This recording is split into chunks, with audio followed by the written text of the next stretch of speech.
go through the book Tactics. So we're going to pick up with the rest of the church's Sunday school curriculum. So if you've got kids in the children's programming for Sunday school hour, they should be getting, I think, this lesson if the calendar's right. So feel free to have conversations as a family as we move forward. We're going to pick up the biblical narrative in Matthew chapter 2. So let me pray, and then we'll get started. Gracious God, thank you for this morning, for this opportunity to be in your house, to hear your word. Help us, Lord, as we seek to understand it a little bit better. Give us soft hearts and listening ears to your Holy Spirit, Lord, we pray in Christ's name. Amen. All right. This lesson was going to be a lot funnier when there was a foot of snow on the ground last week, because it was going to feel like Christmas. But since it was 70 yesterday, I don't know that that joke goes over the same today. But anyway, it's going to feel like Christmas for the next couple of weeks as we spend some time in the birth narrative.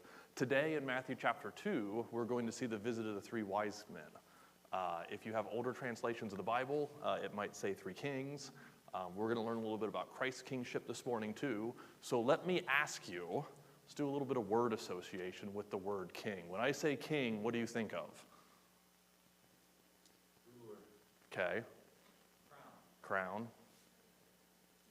Jesus. Chicken a la king? No. What else? Throne. Okay. Kingdoms. Oh yeah, king has to have a kingdom. That checks out. Anything else? Okay. Well, those are all roughly things that we're going to talk about today. We're going to talk about Christ. We're going to talk about his kingdom. We're going to talk about what that kingdom actually looks like, what it doesn't look like. We're going to have a wonderful juxtaposition with Herod in his kingdom. So you guys are on the right track already for Sunday school. So let's start thinking about this idea that Jesus is the true king and worthy to be worshiped. So we'll look at 2 points out of Matthew chapter 2, and that's the humble means of this humble king, and then just knowing leads to worship. So if we're going to understand who Jesus is, it's going to lead us to worship him. So for most people, in the United States, we don't do this king thing, right? It's kind of the founding basis of our country. But we have a really good example here in Matthew 2 of what a good king looks like and what a bad king looks like. We're going to see that weight, significance, and honor. We're going to look at these two gentlemen. We're going to look at Christ. We're going to look at Herod. And we're going to see what God requires of a king. Now, we're going to see it in a context we're probably fairly familiar with, right? The birth narrative of Christ. So let's not let the familiarity of this text cloud any of our judgment. But let's think about the first couple of verses. So in Matthew chapter 2, verses 1 through 6 read like this. Now after Jesus was born in Bethlehem of Judea in the days of Herod the king, behold, wise men from the east came to Jerusalem, saying, where is he who has been born King of the Jews? For we saw his star when it rose, and we have come to worship him. When Herod the king heard this, he was troubled, and all Jerusalem with him. And assembling all the chief priests and scribes of the people, he inquired of them where the Christ was to be born. And they told him, in Bethlehem of Judea, for so it was written by the prophet. So in much the same way as the shepherds, which we didn't get to hear about last week, went to see Christ at his birth announcement, we now see these three wise men looking for the newborn king when they saw his sign in the heavens. So wise men, right? They're looking at stars, they're interpreting the stars. These were probably some form of either astronomers of a Persian or Eastern kingdom, or astrologers, and there is a difference, right? Astronomy is like science, like what the stars do, orbital mechanics, all of that stuff. There's actually a way archaeologists judge ancient civilizations' understanding of astronomy, right? Because as the Earth rotates, it wobbles on its axis by just a fraction of a degree. Well, civilizations that observe the stars can see that wobble in Earth's axis. And we can go back to pre-Columbian civilizations in our hemisphere, and we can see in some of the ancient Near Eastern, they figured that out, like with abacuses. They figured out that the Earth wobbles on its axis as it rotates by observing the stars. So legit astronomy going on. But then astrology is what? Seeing signs and portents and things that aren't science in the stars, right? The alignment of the planets, if Mercury's in retrograde or whatever, right? So these gentlemen were probably some sort of combination of the two. They had enough astronomical understanding to observe and understand what was happening in the stars, and they saw in the stars meaning. Now, we won't debate what exactly this star was or what the meaning was, but these men from either Babylon or Persia were probably somewhat acquainted with Daniel's role among the kings of Babylon and Persia, probably had some sort of line in this and had some sort of understanding of this. But they see this sign, this conjunction of planets, if you've seen the Nativity. I like that version of it personally. This lining up of some way, or a supernatural event. God placed this sign in the heavens and they followed it. Regardless, these men had enough astronomical understanding and enough understanding of what it meant to respond and to go. And so they do. Oh, forgot the second half of that, what the prophet actually said. And you, O Bethlehem, in the land of Judah, are by no means least among the rulers of Judah, for from you shall come a ruler who shall shepherd my people Israel. So the wise men saw the sign, they understood the prophecy, and they go. They saw Christ's kingship before even Herod and the other people that should have known, the priests and the wise men, did. So let's stop in here and think just for a minute about what it means for Jesus to be king. Because God's king over his creation, right? He created it, it's his, he rules it, he ordains the things that happen. But yet, some of his creation has rebelled against him. And to restore that broken world, God promised a king that would come and deliver their people and restore. And it's that promise of a coming king that finds its fulfillment in Jesus Christ and looks forward to his reign on earth one day. In the meantime, there's King Herod, who is ruling Jerusalem. Herod is not a Jew. Herod is a political pawn of Rome. Herod is in it for Herod. He wants to make a name for himself.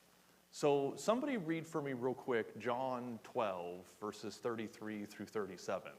And let's see if we can discern a difference between kingship as Herod would have understood it and kingship as we should understand it as it pertains to Christ.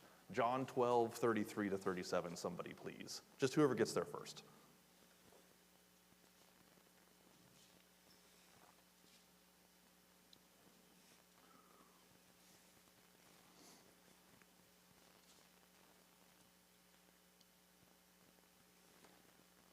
I don't have it up on the screen, so I'm going to need someone to read it.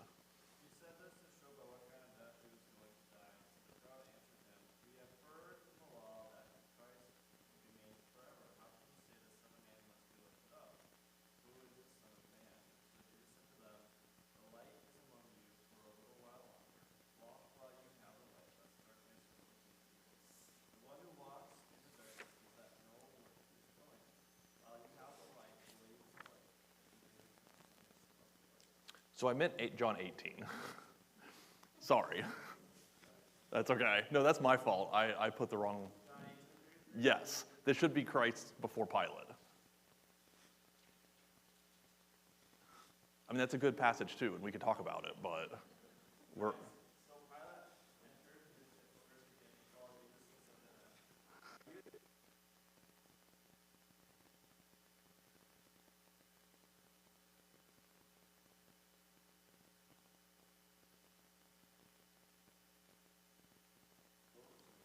"What have you done?" Jesus answered, "My kingdom is not of this world. If my kingdom were from this earth, fighting that I might not be delivered over to you. But my kingdom is not of this world." And Pilate said to him, "So you are." First verse I was told. You bear witness to it.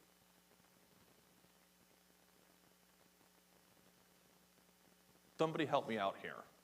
What's the disconnect between Pilate and Christ? What doesn't Pilate get about what Jesus is saying to him?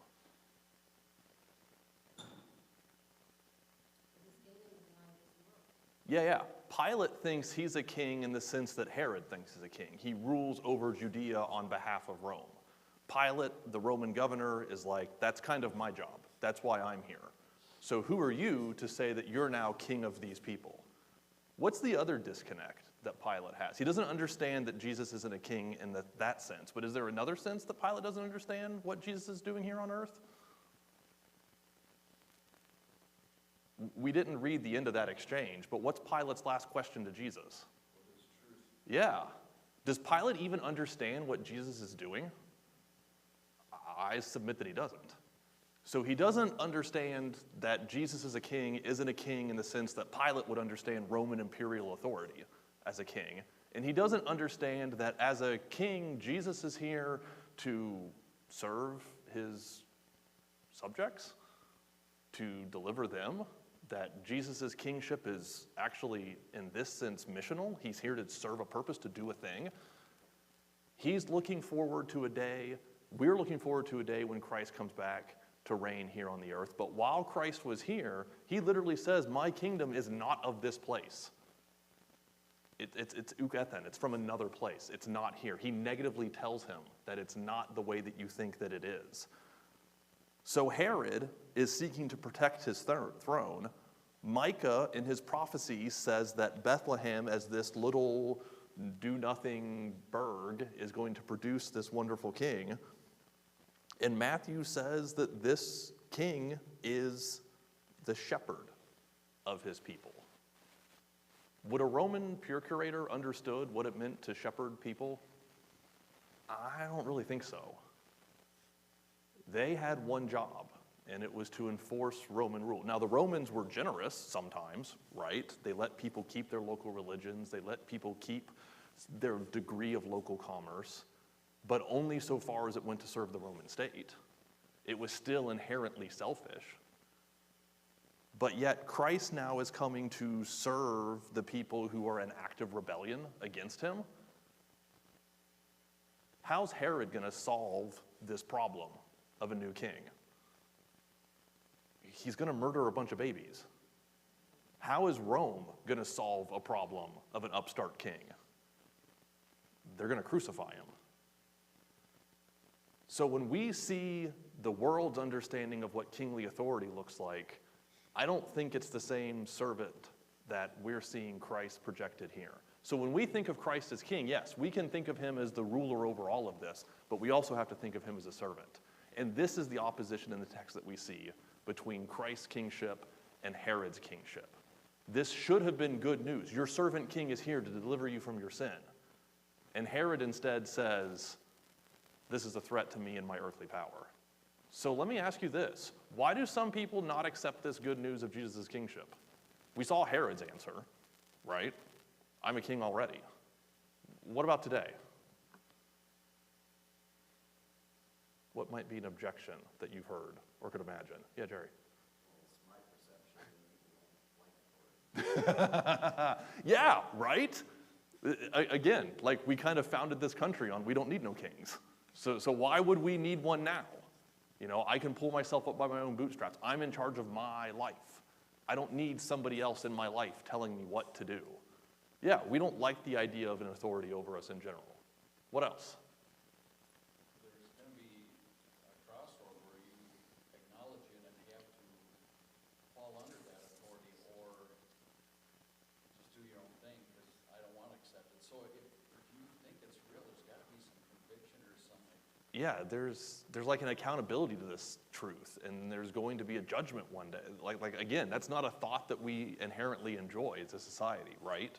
I don't want somebody else telling me what to do. I don't want somebody else telling me whether my choice was right or wrong. I don't want to have to submit to somebody else's idea of what they think is right or wrong. Any other reasons this might not be good news?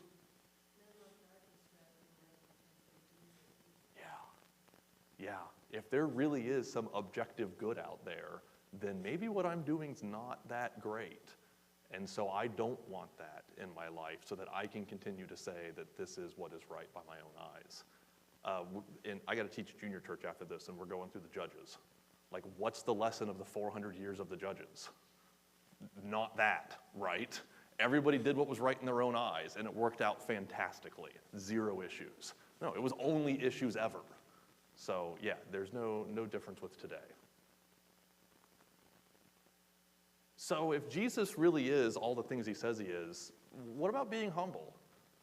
How does this king, we kind of see the inherent difference between Herod and Jesus, but what role does humility play in this kingdom? Because kings aren't supposed to be like really humble, right?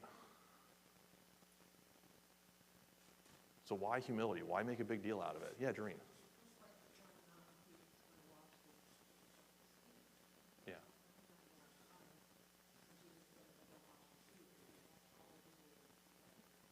Yeah, great paraphrase. Yeah, no, I mean, that's Peter's beef, right? He's like, no, you're the one that we're supposed to be worshiping. You can't stoop down to this level. But yet we learn from Philippians that this was God reaching down and out to us. So Jesus, who was God in the flesh, in order to give himself as that perfect sacrifice, had to become like one of us. And then he had to get hungry and get thirsty and then ultimately die like one of us. So it's the foundation of all of his work. And so if we're called to be little Christs, Christians, then it should be the foundation of the way that we interact with other people. What other role does humility play? Yeah. I would say just thinking of things in that time and things throughout history, Yeah. surround himself with noble chiefs and other really Right. good people, and usually was hung out with the outcasts. Yeah. Tax collectors and sinners. You could never invite to court. Right. Yeah, I mean, that's the thing, is if you're in this position of power and authority and you surround yourself with people who only want more power and authority, if you're fabulously wealthy, so you surround yourselves with the fabulously rich, great. You know, what good is that actually doing? That's the answer behind Jesus's, the well don't need a doctor, the sick do. So he lived that life where he reached out to those people. So yeah, the church should be not very many among you this and that, Paul tells us, because there isn't a lot of people here who have that kind of wealth or influence in society. And it's directly because of the way Jesus ministers. Any other humility can play or ways that we can use humility? All right, so let's talk about our worship then. So here's how Herod looks at this situation. Herod summons the wise men secretly and ascertained from them what time the star had appeared. And he sent them to Bethlehem, saying, "Go and search diligently for the child. And when you have found him, bring me word, that I too may come and worship him." And after listening to the king, they went on their way, and behold, the star that they had seen when it rose before them until it came to rest over the place where the child was. And when they saw the star, they rejoiced exceedingly with great joy. And going into the house, they saw the child with Mary his mother, and they fell down and worshipped him.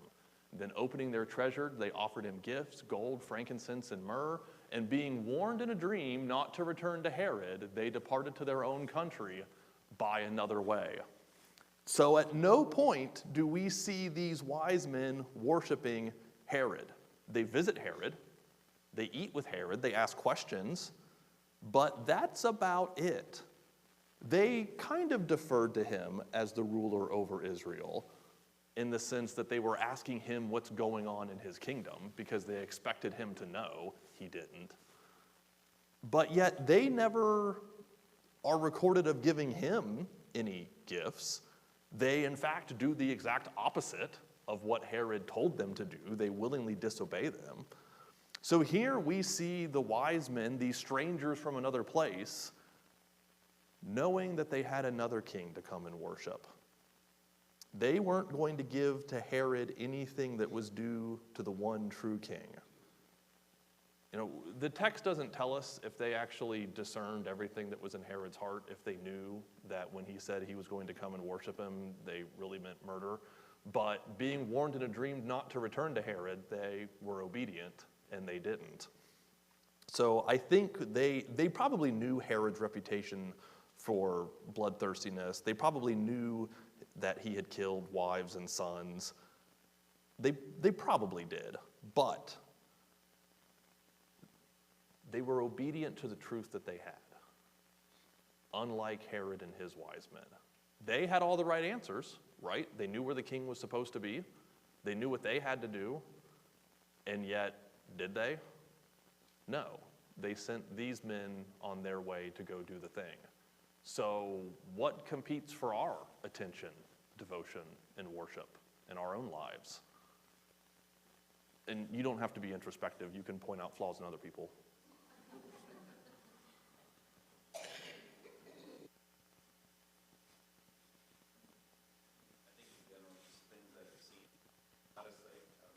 Yeah. Yeah, like it's the tyranny of the urgent. It's just dealing with whatever's in front of us at this point in time. You know, it's easy to get caught up in chores list, and it's easy to get caught up in life because you feel like you're doing all these things, that you have to do all these things. And are you making time? Are you carving time out for the things that really matter? We were talking about this with the kids last night at family devotions. We were talking about spending time wisely because like you can't save it. There's only 24 hours. Right? So it's what you do with that time. It's not like it's money. You can't squirrel some away for that future purchase. Time just is time. It comes and it goes. So how do you do the best with the time that you have? And trying to explain that to a 7, 9, and 11, or a 9, 11, and 13-year-old. What else? What else competes for our attention, devotion, and worship? I think it's covered in Psalm 1 where Yeah. who are you hanging with? And you've got to rub shoulders with the Lord. We're supposed to share our testimony, but that can quickly bring you down. Yeah, you don't have to sit in the same seat. Yeah. Yeah, you know, the whole idea of like what we surround ourselves with is what's going to influence us. Yeah. So we can surround ourselves with worldly power, with all this worldly pleasure, but is that really what we're supposed to be doing? You know, I think one of the points of the book of 1 Peter is that, look, if you're going to suffer, Peter never says you're not going to suffer. He says you're going to suffer. And he says if you're going to, don't suffer like a murderer or a thief. They deserve to suffer. Suffer for doing good. And then he goes on to explain how to endure that. So, yeah, I think it's an interesting point. Any other things that compete for our time or attention? Yes, ma'am. I just think sin in general. Yeah. Our own sin and other people's sins, I mean, we affect other people with our sins, people affect our sins, and while these interactions are going on, which are not good, quite often, it just draws our attention away from our Savior, because we should be running to the Savior with all these Yeah.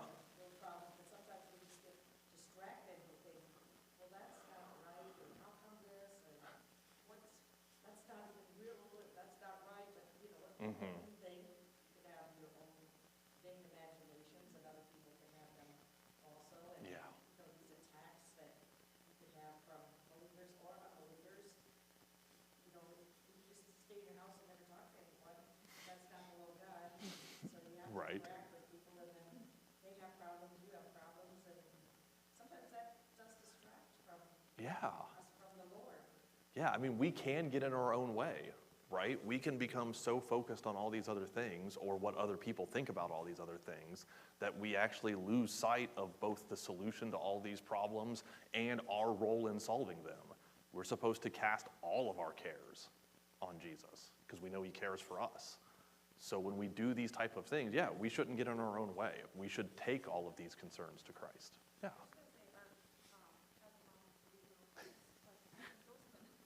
Yelp. They're my children, and it's my ministry to disciple them. So I'm not saying I ignore them, but also, Right. are they getting all of my attention and all of my devotion and my worship?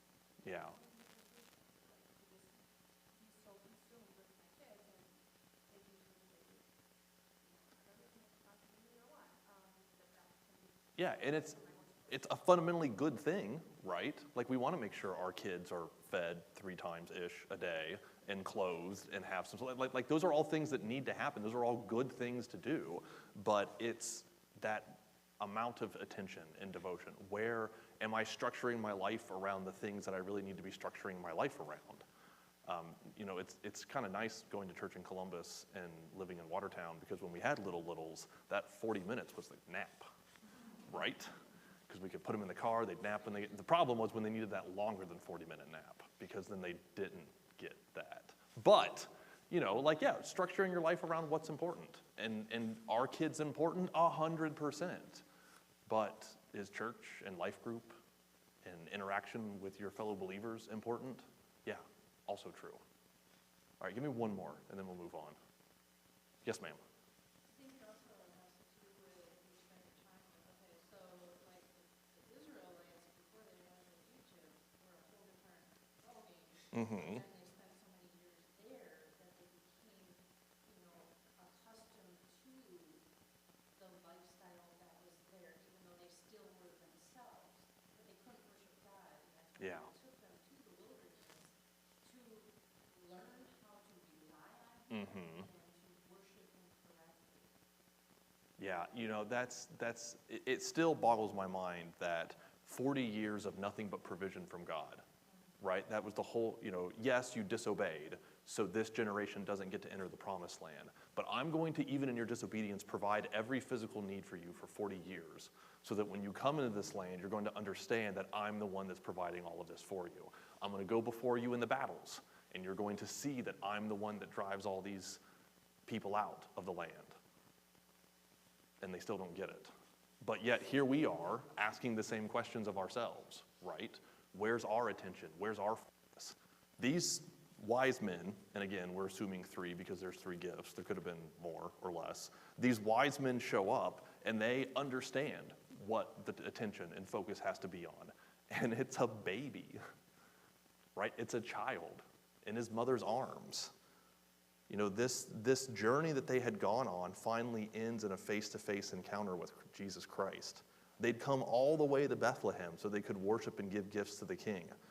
Meaningful, pricely gifts. Not trite little somethings because you just have to give something to this kid for their birthday that they're not going to remember. Like, these are actual gifts with meaning and value, that potentially financed their fleeing into Egypt and back, that had meaning behind the gifts. They saw in Jesus what he truly deserved. So how do we keep ourselves from being distracted and actually properly worshiping Christ? Can I just say something? Yeah. Before we go? Oh yeah, sure, 100%. But think about this too, is where it is that you were in that area, but these magi were from outside of the Mm-hmm. circle. And if they knew about this baby, it's how did they know outside of the realm? So that had to be a God thing. Mm-hmm. Like Cyrus and his, stirred his spirit. So God stirred their spirit to know this and to pursue it. And here they come marching into, the place where the baby was. And I think maybe it took Herod by surprise a little bit that the outsiders already knew what they should have known inside the circle. Yeah, and I think that's the tension that we see through Christ's whole ministry, right? Is the idea that people should know, don't know. And it's the people from outside that learned, educated class. It's people from outside the ruling class in Israel. It's the tax collectors and sinners that understand who Christ is. And also the Galileans who were uneducated. So when he brought those people in, and they knew more than the educated ones Mm-hmm. did, and that caused problems as well, the pride versus humility. Yeah, I heard it one time that Jesus and his disciples probably didn't look like a religious sect when they came into town. They probably looked more like a biker gang that came into town. You think about it, like, these are big, burly fishermen. This isn't like trout angling fishermen. Like, these were guys that had to haul in nets fishermen. One of them actually was a religious zealot who was actively involved in, murdering Romans. So, like, these were guys that were not exactly polished. You had one guy, maybe. But on the whole, like, this was a little rougher crowd, maybe. And so when they start saying and talking and doing these things, this isn't the crowd that's supposed to be saying and talking and doing those things. Yeah, I think there's a gigantic disconnect. And we see it for the 30-some-odd years of Christ's ministry. And it starts right here with Herod and the wise men. Yeah, any other thoughts before we move on? I haven't really stopped for questions or debate. Okay, so distractions. So how can we keep from being distracted? How do we truly worship then? And this can just be broad recommendations. Again, you don't have to be too introspective. Stay in the word. Yeah, right? I mean, even in this text, we've seen it's an understanding of the prophets, right? Herod doesn't understand what's happening because he doesn't know what the prophets say. The wise men do understand what's happening because there's a star, there's a prophecy, they're spoken to in a dream. Like, they have received revelation and are acting in light of it. How do we receive revelation today? Predominantly through the written word. You know, Sunday school, the pulpit, you know, there's other ways that we can have that explained to us. When we want to know what the Word of God is, what God thinks, what God says, it's sitting right in front of us. We can open it up and read it any time. So I think you're right. Everything that we do has to be based in some way, shape, or form out of the Word, out of the text. It should drive us. It should help us to understand. When we have questions, we should go back to it. And if you're asking other people for advice, their advice should be grounded in the text. So yes, I think a proper understanding and proper position of the text and everything that we do is going to help us. What else, Judy? Psalm 73 is my go-to chapter, where, you know, you get distracted of the worldly things. Mhm. Sometimes it seems like they're progress and not. Right. And then you go to your sanctuary, your place that you can go pray and talk to God alone. And then you can hear that still small voice letting you know that this life is temporary. It will end the way it should. Yeah. Yeah, I mean, that proper perspective, right? I do think we need to understand that we look around today and we see some injustice, we see some slights, we see some suffering, we see all of those things, and we should actively work to do good in all of those circumstances and situations. But we know that there's a day of judgment coming. We know that there's going to be a millennial kingdom where Christ rules in righteousness for 1,000 years. We know there's going to be an eternal state. So we have a lot to look forward to. We need to not get so lost in what's happening now. We live in light of all of these truths. You won't hear me talk a lot about eschatology and future things, but the way that I try to talk about it is whatever your eschatology, whatever your theology of the end times is, it should drive you to action now. It shouldn't lead you to any type of complacency. It shouldn't lead you to any sort of fatalism. Yes, all of these future things are going to happen, but what do we do now? How else? Yeah. Yeah. Mm-hmm. Yeah, it's how we can keep our daily dues and our family chores. It's how we can keep all of those things in proper perspective. I'm doing this because it's the task that God has given me to do. You know, when we went through Ecclesiastes, oh man, how long ago was that? Somebody help me out. It's been a minute. But when we went through Ecclesiastes, that was one of the points of the book, is that, look, you've been given a task. You do it with the strength that God gives you to the glory of God, and that's where you find the meaning in it. The meaning isn't in the task itself. Any other ways? All right. Oh, yeah, go ahead, Doreen.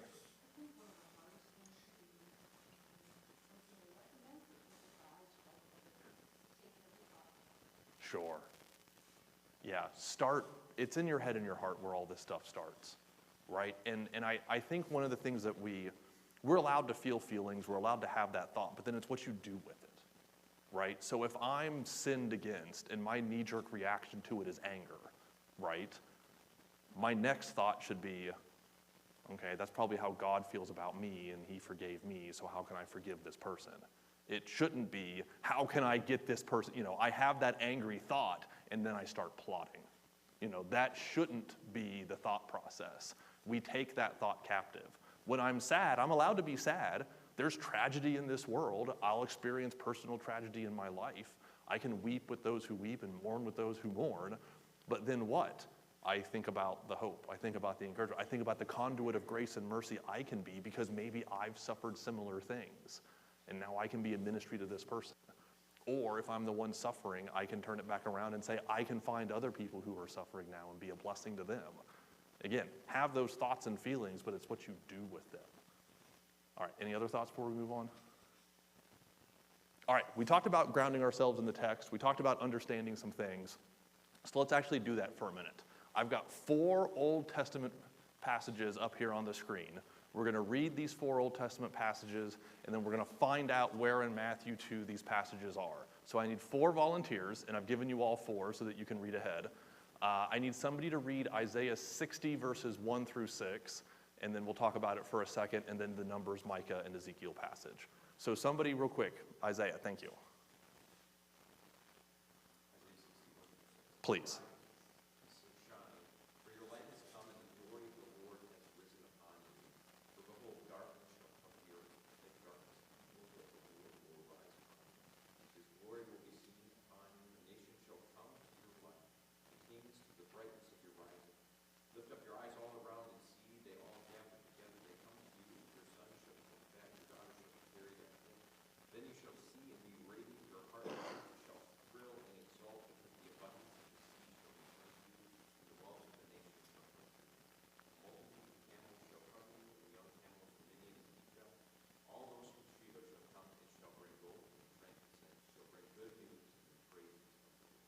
Okay, so good news, praises to the Lord, great wealth measured in camels. We see some things here in Isaiah 60. Does it sound like anything in Matthew chapter 2? What's it sound like? Verse 11. Yeah. Yeah, it's the treasures brought to the king. What else? Anything else? Yeah, this is the light that brings people in. So yeah, so Matthew 2, 1 through 11, or 1 and 2, talking about the light. Matthew 11, talking about the gifts that were brought. So yeah, so a little bit of Old Testament understanding of what's happening. How about Numbers 24? Bernie, thanks.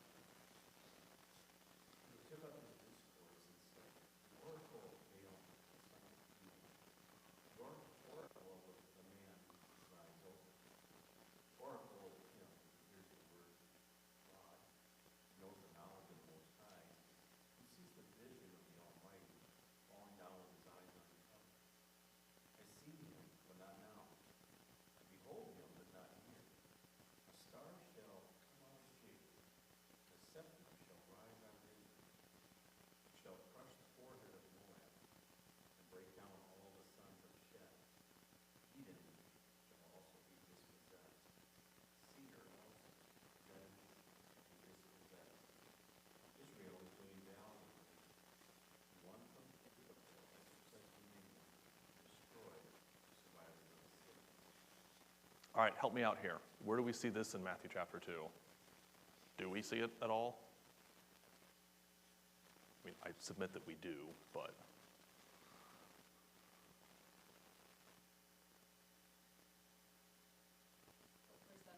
Yeah.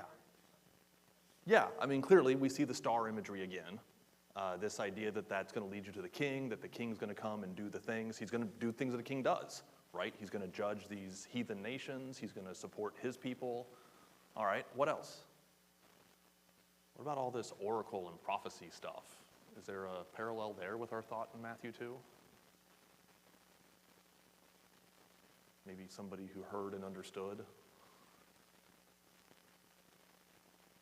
Yeah, the wise men. Yeah, they got it. They correctly discerned what was being told to them and acted accordingly. Contrary-wise, anybody not understand what was happening?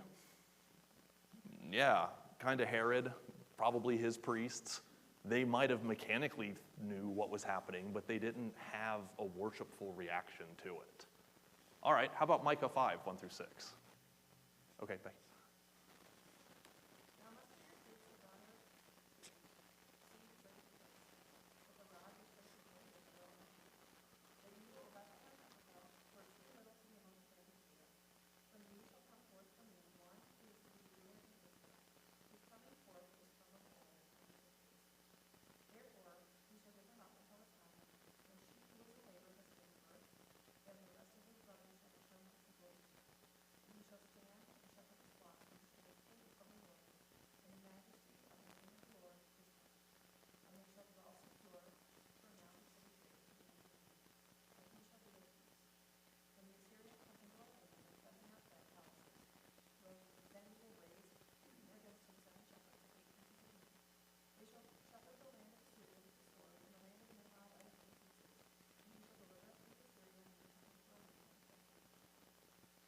Okay, this one's a softball.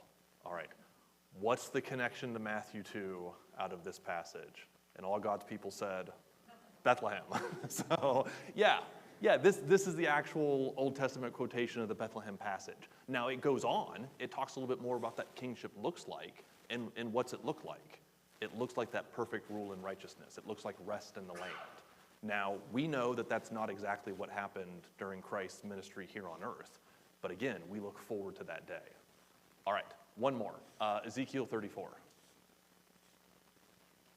I myself will be the shepherd of my sheep, and I myself will make them lie down, declares the Lord God. I will seek the lost, and I will bring back the strayed, and I will bind up the injured. And I will strengthen the weak, and the fat and the strong I will destroy. I will feed them in justice. As for you, my flock, thus says the Lord God, behold, I judge between sheep and sheep, between rams and male goats. It is not enough for you to feed on the good pasture, that you must tread down with your feet the rest of your pasture, and to drink clear water, that you must muddy the rest of the water with your feet. And must my sheep eat which you have trodden with your feet, and drink which you have muddied with your feet? Therefore thus says the Lord God to them, behold, I myself will judge between them, the fat sheep and the lean sheep, because you pushed one side and shoulder, and thrust at all the weak with your horns, till you have scattered them abroad. I will rescue my flock, they shall no longer be as a prey, and I will judge between sheep and sheep, and I will set over them one shepherd, my servant David, and he shall feed them. He shall feed them and be their shepherd. And I, the Lord, will be their God, and my servant David shall be prince among them. I am the Lord, I have spoken. All right, so a lot of imagery to get us at what point? Anybody? Yeah, it's more understanding of what that ruler's going to look like, and that ruler's going to look like a shepherd to his people, right? He's going to actually shepherd his flock in a way that protects them, that sorts them out, that does all the right and true things a shepherd's supposed to do. He's supposed to care for his flock. If he loses one, is he going to leave the 99 to go find it? Yeah, he is. He's not going to build temples on top of mountains with pools because he's the king and he can do it. Herod did that. So again, we see that imagery of a shepherd and what it's supposed to look like. So I think when we're talking about grounding ourselves in the text, I think when we're talking about having the right perspective, I think these are some passages that are helpful for us as we try to understand what maybe some of the wise men understood, what certainly the priests and Herod were supposed to understand and didn't. So let me ask you then, how can we, like these wise men, reveal to others that we follow Jesus with our time, money, focus, whatever else? How can we be more like them? Yes, ma'am. I think they were pretty bold in Yeah, what they've done. They came out of nowhere right? and they told them. Yeah, So we need to be bold in our witness. yeah. They just showed up on camels and went right to the king and was like, hey, where's this king of the Jews that's been born? We've come to worship him, like you guys are, right? You know, that was their whole spiel. There was no duplicity in it. They just showed up and said what they were all about. What are we supposed to be all about? The same Jesus. How else? Bold in our proclamation. How else can we be more like them? Yeah. Yeah, they actually physically demonstrated their love. You know, love languages and all that stuff, you can figure it out. But one of them is gifts. So, okay. What else? James says, don't be just a hearer, be a doer. I mean, to me, it's obvious, just do it. Don't do it, but do it. Right? Hey, we saw this thing in the sky. It's telling us to go do something. We're going to go do it. But the obedience part. Yeah, 100%. Yeah, it's obedience. They were fully obedient. They went and they followed it to its logical conclusion. They were given a new command, don't go back to Herod, and they didn't do that. So yeah, do we not have commands that we're supposed to be following? Yeah, we do. So yeah, just go, do what it says. You want to know what the will of God for your life is? Do the things that he says to do, don't do the things he says not to do, and you'll make the right decisions. Any others? All right, let's try. Oh, no, go ahead, please. Yeah, there it is. Right.